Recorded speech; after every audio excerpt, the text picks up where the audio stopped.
Good morning student, Pranam. Today I teach you lesson number 1 Hindi में standard 7 से हम ले रहे हैं. उसमें चैप्टर 1 है बेटी कविता. कविता का सरल अर्थ.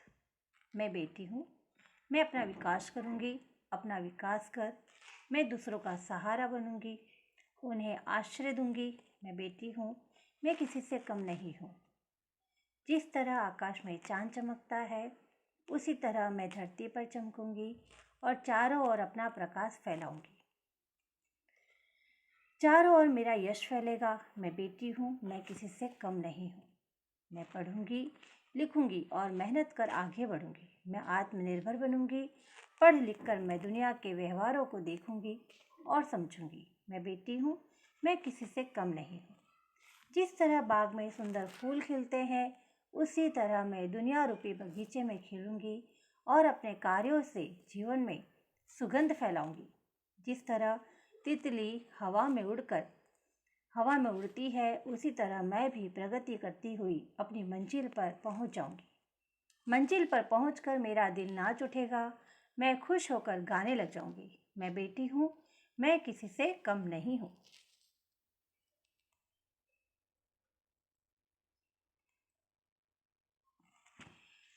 निम्नलिखित प्रत्येक प्रश्न के उत्तर के लिए दिए गए विकल्पों में से सही विकल्प चुनकर उसका क्रम अक्षर प्रश्न के सामने दिए गए बॉक्स में लिखिए.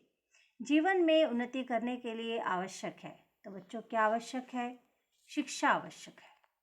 बेटी का चांद बनेगी. बेटी कहाँ का चांद बनेगी? बेटी धरती का चांद बनेगी.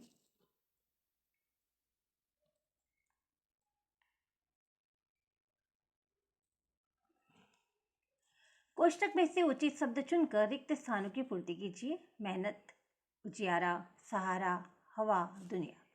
तारा बनूंगी, सहारा बनूंगी. धरती पर चमकूंगी, उजियारा करूंगी. पढ़ूंगी, लिखूंगी, मेहनत करूंगी. दुनिया को देखूंगी, मैं दुनिया को समझूंगी. हवा को चूमूंगी, नाचूंगी, गाऊंगी.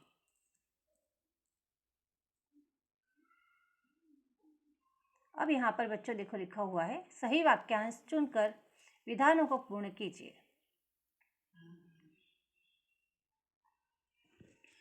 गगन पे चमके चंदा, मैं धरती पर चमकूंगी. अपने पांव चलकर मैं दुनिया को देखूंगी. तितली बनूंगी, मैं हवा को चूमूंगी. यहाँ पर बच्चों निम्नलिखित प्रश्नों के उत्तर एक एक वाक्य में लिखिए. इस तरह से क्वेश्चन है जिसका हमें आंसर लिखना है. बेटी तारा बनकर क्या करेगी? इस तरह से क्वेश्चन है. बेटी तारा बनकर क्या करेगी? तो बेटी तारा बनकर दूसरों को सहारा देगी. बेटी धरती पर किसकी तरह चमकना चाहती है?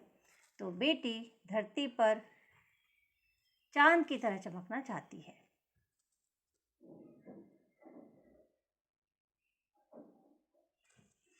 बेटी किस लिए मेहनत करेगी? बेटी अपने पैरों पर खड़े होने के लिए मेहनत करेगी. दुनिया को समझने के लिए बेटी क्या करेगी? दुनिया को समझने के लिए बेटी पढ़ लिख कर अपनी बुद्धि का विकास करेगी. बेटी अपने पाँव पर कैसे खड़ी होगी? बेटी पढ़ लिख कर अपनी मेहनत से अपने पाँव पर खड़ी होगी. बेटी कब नाचेगी और गाएगी? तो बेटी अपनी मंजिल पर पहुंचकर नाचेगी और गाएगी.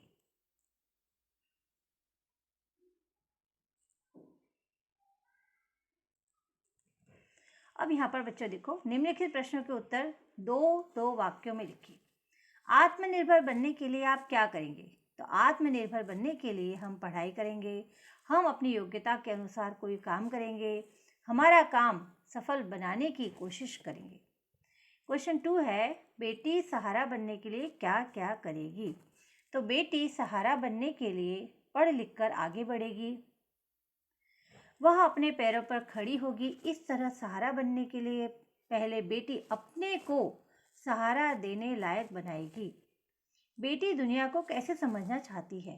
बेटी मेहनत कर पढ़ाई करेगी और अपनी बुद्धि का विकास करेगी. वह लोगों के कार्यों और व्यवहारों को देखेगी. इस तरह बेटी दुनिया को समझना चाहती है. बेटी तितली बनकर क्या करना चाहती है? बेटी तितली बनकर बागों में घूमेगी और हवा को चूमेगी। वह मस्त होकर नाचेगी और गाएगी। इस तरह तितली बनकर बेटी जीवन की स्वतंत्रता का आनंद लेना चाहती है।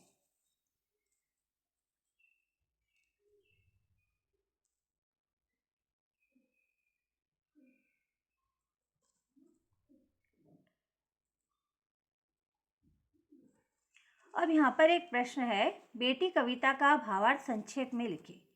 तो हमारे देश में लड़कियों के विकास पर कम ध्यान दिया जाता था। अब समय बदल गया है। लड़कियां चाहती है कि उन्हें आगे बढ़ने के लिए अवसर दिए जाएं। वे पढ़ लिख कर योग्य और आत्मनिर्भर बनना चाहती हैं। वे समाज और देश के विकास में हाथ बटाना चाहती है। ज्ञान और विज्ञान सीखना चाहती है। इस तरह से वह बहुत कुछ सीखना चाहती है। बेटी की क्या क्या तमन्नाएं हैं? बेटी तारा बनना चाहती है।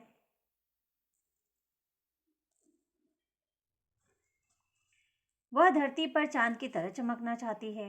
उसकी इच्छा दुनिया रूपी बाग में खिलने वाला फूल बनने की है। वह तितली बनकर हवा को चूमना चाहती है। इस तरह बेटी के दिल में कई तरह की तमन्नाएं हैं।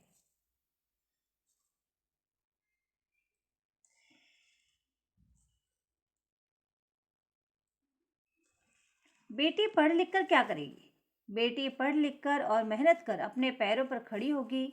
वह सारी दुनिया को देखेगी और समझेगी। इस तरह बेटी आगे बढ़ेगी और दुनिया को दिखा देगी कि वह किसी भी बात में किसी से कम नहीं है।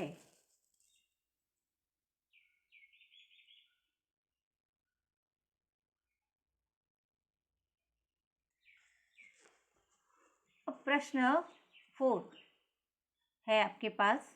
बेटी की तरह बेटों की तरह आप किसी का सहारा बनने के लिए क्या क्या करेंगे? बेटी की तरह आप किसी का सहारा बनने के लिए क्या क्या करेंगे? तो आंसर इसका इस तरह से है, बेटी की तरह मैं किसी का सहारा बनने के लिए पहले स्वयं को सहारा देने लायक बनाऊंगा। मैं खूब पढ़ूंगा और फिर धन कमाऊंगा। धन से गरीबों की मदद करूंगा। मरीजों का इलाज का प्रबंध करूंगा। बेरोजगारों को कोई ना कोई काम दिलाऊंगा। दूसरों को सहारा देने की पूरी कोशिश करूंगा।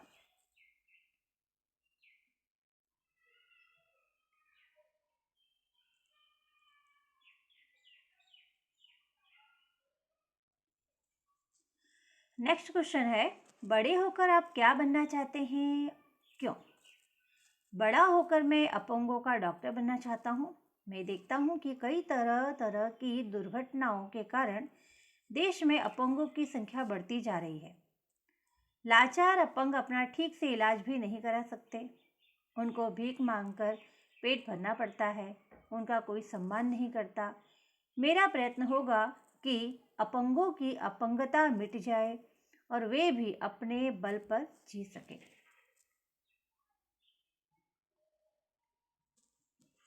आप जीवन में क्या करना चाहते हैं? मैं जीवन में समाज और देश की सेवा करना चाहता हूँ। मैं लोगों को बुरे व्यसनों से छुटकारा दिलाऊंगा। जाति पाति का भेद मिटाकर सबको समता का पाठ पढ़ाऊंगा। देश में बढ़ रही बेईमानी और भ्रष्टाचार मिटाऊंगा। मैं अपने देश की जनता को सुखी बनाना चाहता हूँ। क्वेश्चन 7 है, निम्नलिखित काव्य पंक्तियों का भावार्थ लिखिए। जिस तरह गगन पे चमके चंदा, मैं धरती पर चमकूंगी, मैं उजियारा बनूंगी।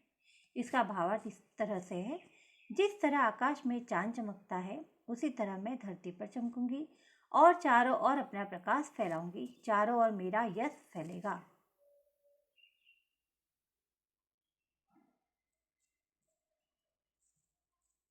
पढ़ूंगी लिखूंगी, मैं मेहनत करूंगी, अपने पांव चलकर मैं दुनिया को देखूंगी, मैं दुनिया को समझूंगी।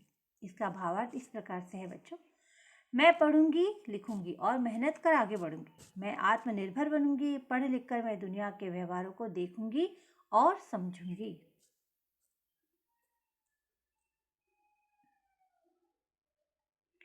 अब यहाँ पर आ रहे हैं प्रश्न 8 आपके पास ऐसा है कि निम्नलिखित मुहावरों के अर्थ लिखकर वाक्यों में प्रयोग कीजिए।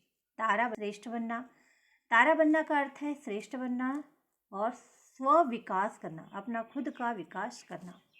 वाक्य है, मुझे विश्वास है कि दीपाली तारा बनकर सबको चकित कर देगी। धरती पर चमकना, नाम कमाना, यश फैलाना। महापुरुषों के नाम आज भी धरती पर चमक रहे हैं। अपने पांव पर चलना, उसका अर्थ होता है आत्मनिर्भर बनना।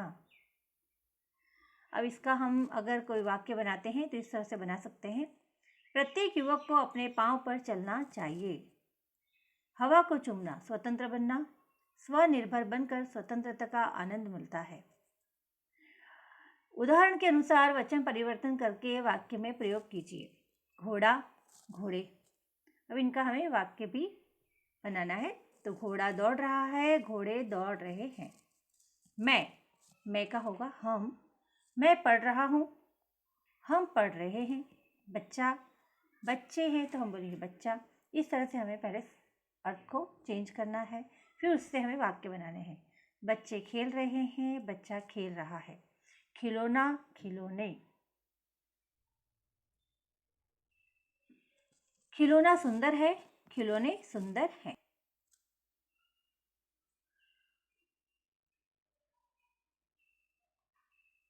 खेत, तो खेत का खेत ही रहेगा।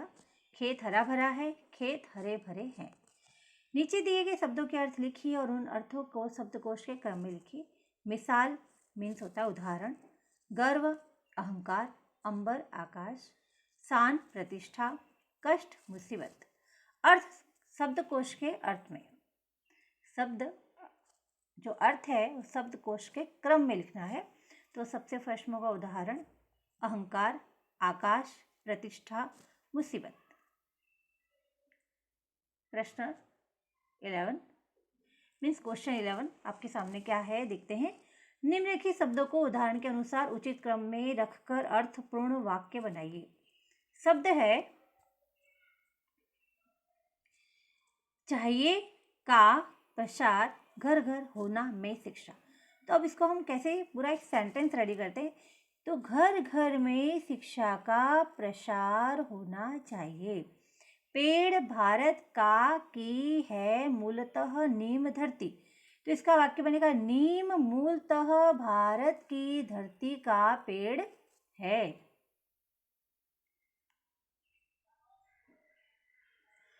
नीम है दातुन, श्रेष्ठ की होती दांतों लिए के। अब इसका वाक्य किस तरह से बनेगा। दांतों के लिए नीम की दातुन श्रेष्ठ होती है। दिया जलाकर दिया रख में आंगन। दिया जलाकर आंगन में रख दिया। अधीरता दिखानी हमें मैं नहीं खाने चाहिए। इसका वाक्य बनेगा आपके पास, हमें खाने में अधीरता नहीं दिखानी चाहिए। विनम्रता चाहिए व्यवहार हमारे में होनी भी। तो हमारे व्यवहार में विनम्रता भी होनी चाहिए। इस तरह से पूरा आंसर लिखा जाएगा, हमारे व्यवहार में विनम्रता भी होनी चाहिए। क्वेश्चन नंबर है 12। उदाहरण के अनुसार विलोम शब्द लिखिए और मूल शब्द तथा विलोम शब्द का वाक्य में प्रयोग कीजिए। विलोम शब्द यानी होता है बच्चों विरोधी शब्द, कि जिससे हम इंग्लिश में बोलते हैं ऑपोजिट। सफल, असफल। तेन सिंह एवरेस्ट पर पहुंचने में सफल हुए। कई बार मेहनत करने पर भी आदमी असफल होता है। आकाश का विलोम होगा धरती। देखते ही देखते विमान आकाश में पहुंच गया। यात्री सुरक्षित रूप से धरती पर उतर आए। उजियारा, अंधियारा।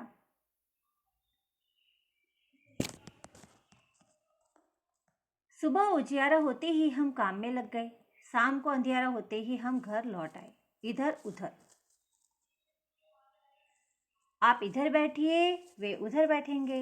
इस तरह से हम एक वाक्य बना सकते हैं। भलाई, बुराई। संत सबके साथ भलाई करते हैं। दुष्टों को दूसरों की बुराई करने में मजा आता है। पाना, खोना। सफलता पाना सबको अच्छा लगता है और खोना का बनेगा कभी कभी कुछ खोना भी होता है, हमेशा पाना ही नहीं होता, कभी कभी कुछ खोना भी पड़ता है ना। अब देखो बच्चों, यहाँ पर है क्वेश्चन कि निम्नलिखित वाक्यों में से गुणवाचक विशेषण छांट कर लिखिए। गुण बताना है, विशेषता नहीं होता है गुण, गुण बताना है। वरदराज चतुर बालक था, तो बालक की विशेषता है चतुर, तो ये क्या हुआ, गुणवाचक विशेषण। इसको आपको अलग से बॉक्स में लिखना है। फूल बाजार में पीले गुलाब मिलते हैं, तो गुलाब कैसे हैं, पीले, तो वो उसका गुण है। मिर्च का स्वाद तीखा होता है, तो मिर्च की विशेषता यानी उसका गुण क्या हुआ, तीखापन। तीखा हम आंसर में लिखेंगे, तीखा। शहरों में पंजाबी खाना मिलता है, तो खाना कैसा है, पंजाबी, यानी खाने की गुणवत्ता क्या हुई, पंजाबी। सफ़ेद कपड़ों में दाग तुरंत दिखाई देता है, तो ये क्या हुआ, दाग है ना, तो सफ़ेद, ओके, सफ़ेद कपड़ों में, तो ये क्या हुआ, सफ़ेद आपका हुआ गुण, गुणवाचक विशेषण।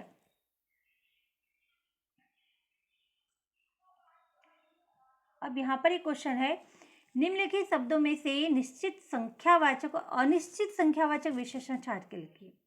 यानी जो एक संख्या है जो निश्चित है और कुछ ऐसी संख्या है जो अनिश्चित है, जैसे कई, तो कई किस में आएगा, निश्चित में आएगा या अनिश्चित में आएगा, तो कई जो है वो अनिश्चित संख्यावाचक विशेषण है।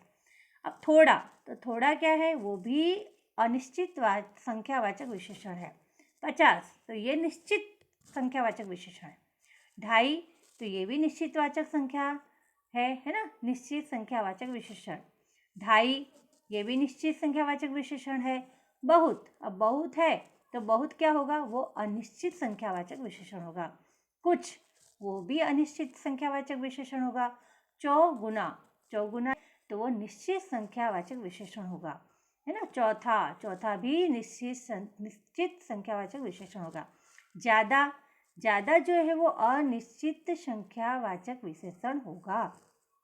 और चारों, जो चारों है वो निश्चित संख्यावाचक, चारों जो है निश्चित संख्यावाचक विशेषण होगा।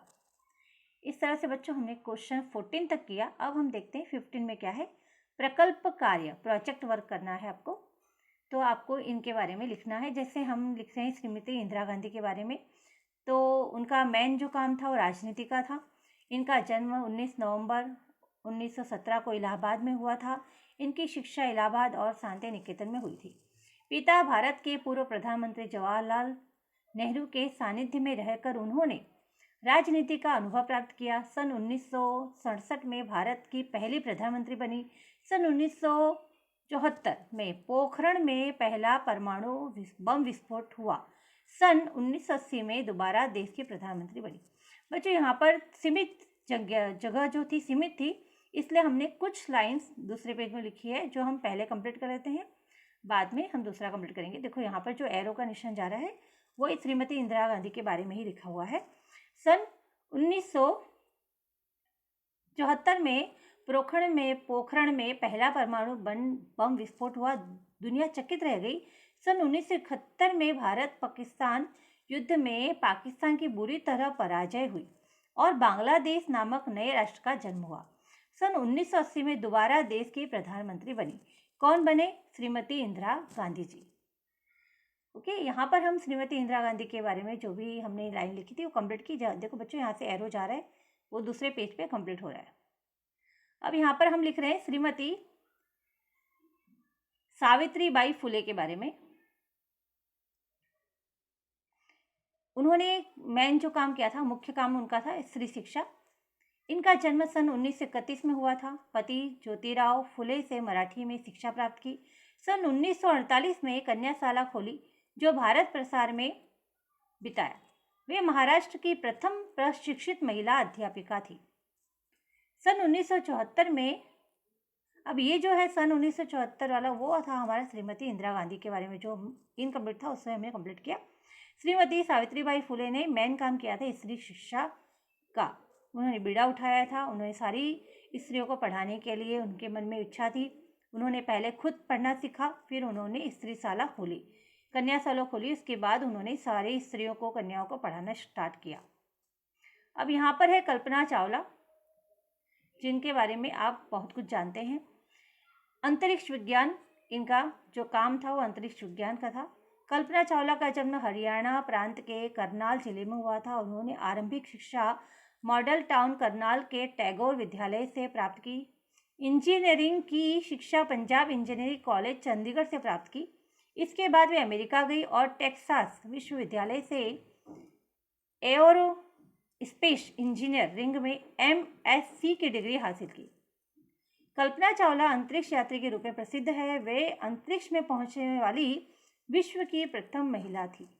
फरवरी 2003 को उनका अंतरिक्ष यान धरती पर लौट रहा था, तभी दुर्घटनाग्रस्त हो जाने से कल्पना चावला की मृत्यु हो गई। मैडम क्यूरी, भौतिक विज्ञान। मैडम क्यूरी का जन्म 7 नवंबर 1867 को पोलैंड के वारसा शहर में हुआ था। हाई स्कूल तक की शिक्षा वारसा में ही प्राप्त की। विज्ञान का उच्च अध्ययन पेरिस में किया। उन्होंने यूरेनियस की खोज के लिए उन्हें यूरेनियम की खोज के लिए सन 1935 में नोबेल पुरस्कार मिला। इसको हम फिर से देख लेते हैं एक बार। मैडम क्यूरी, भौतिक विज्ञान। मैडम क्यूरी का जन्म 7 नवंबर 1867 को पोलैंड के वारसा शहर में हुआ था।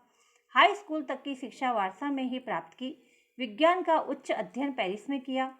उन्हें यूरेनियम की खोज के लिए सन 1935 में नोबेल पुरस्कार मिला। अब बच्चों सरोजिनी नायडू के बारे में पढ़ते हैं हम। वो जो थे सरोजिनी नायडू, वो साहित्य में उन्होंने खूब नाम कमाया अपना। सरोजिनी नायडू का जन्म 13 फरवरी 1879 को दक्षिण भारत के हैदराबाद नगर में हुआ। पिता अघोरनाथ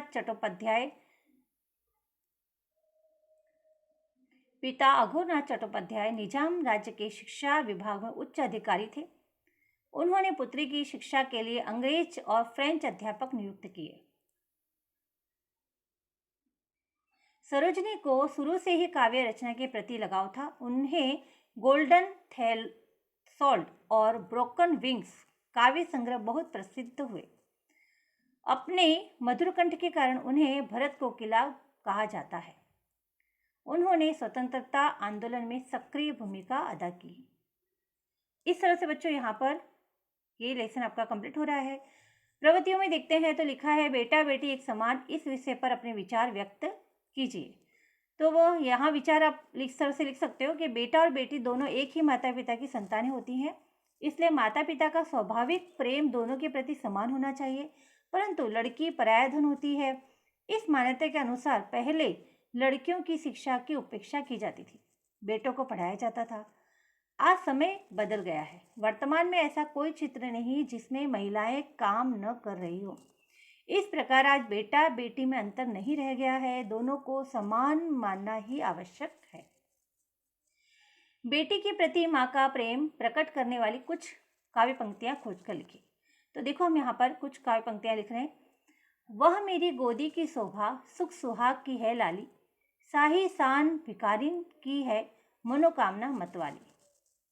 दीप शिखा है अंधकार की, घनी घटा की उजियाली, उषा है यह कमल भृंग की, है पतझड़ की हरियाली। सुधाधार यह नीरस दिल की, मस्ती मगन तपस्वी की, जीवन ज्योति नष्ट नयनों की, सच्ची लगन मनुष्य की। मेरा मंदिर मेरे मस्जिद, काबा काशी यह मेरी, पूजा पाठ ध्यान जप तप है, घट घट की बासी यह मेरी। अपनी छोटी बहन के स्वभाव के बारे में 5 पंक्तियां लिखी। मेरे लिए तो तू है जैसे भगवान का एक उपहार। अपनी प्यारी बहन के बारे में लिख रहे हैं। मेरे लिए तो तू है जैसे भगवान का उपहार, बहना तू ही बना रहे, बहना यूं ही बना रहे तेरा मेरा प्यार। रूठ जाए तो गुड़िया लगे, डांटे तो लगती माँ, मेरी हर एक बात में रखती तू है मिलाकर हाँ। तुझसे ही तो रौनक घर की, मैं तुझसे ही हर त्योहार, बहना यूं ही बना रहे तेरा मेरा ये प्यार। रक्षाबंधन पर राखी बांधे, भैया दूज पे तिलक लगाए, जब भी आए दिवाली सुंदर तू रंगोली सजाए। माँ बाप का तू सम्मान है, तुझसे घर में है संस्कार, बहना यूं ही बना रहे तेरा मेरा प्यार। खुद की फिक्र नहीं है मुझको, तेरी फिक्र है ज़्यादा, तकलीफ तुझे न होगी कोई ये है मेरा वादा। चंदा और ये तारे क्या हैं, कदमों में रख दूँ ये संसार, बहना यूं ही बना रहे तेरा मेरा प्यार। मेरे लिए तो तू है जैसे भगवान का एक उपहार, बहना यूं ही बना रहे तेरा मेरा प्यार। इस तरह से बच्चों यहाँ पर ये हमने आज पूरा लेसन कंप्लीट किया, जो लेसन का नाम था बेटी। ये एक बहुत प्यारी सी कविता है, इसे आप अच्छे से पढ़िए और सीखिए। ओके, बाय बच्चों।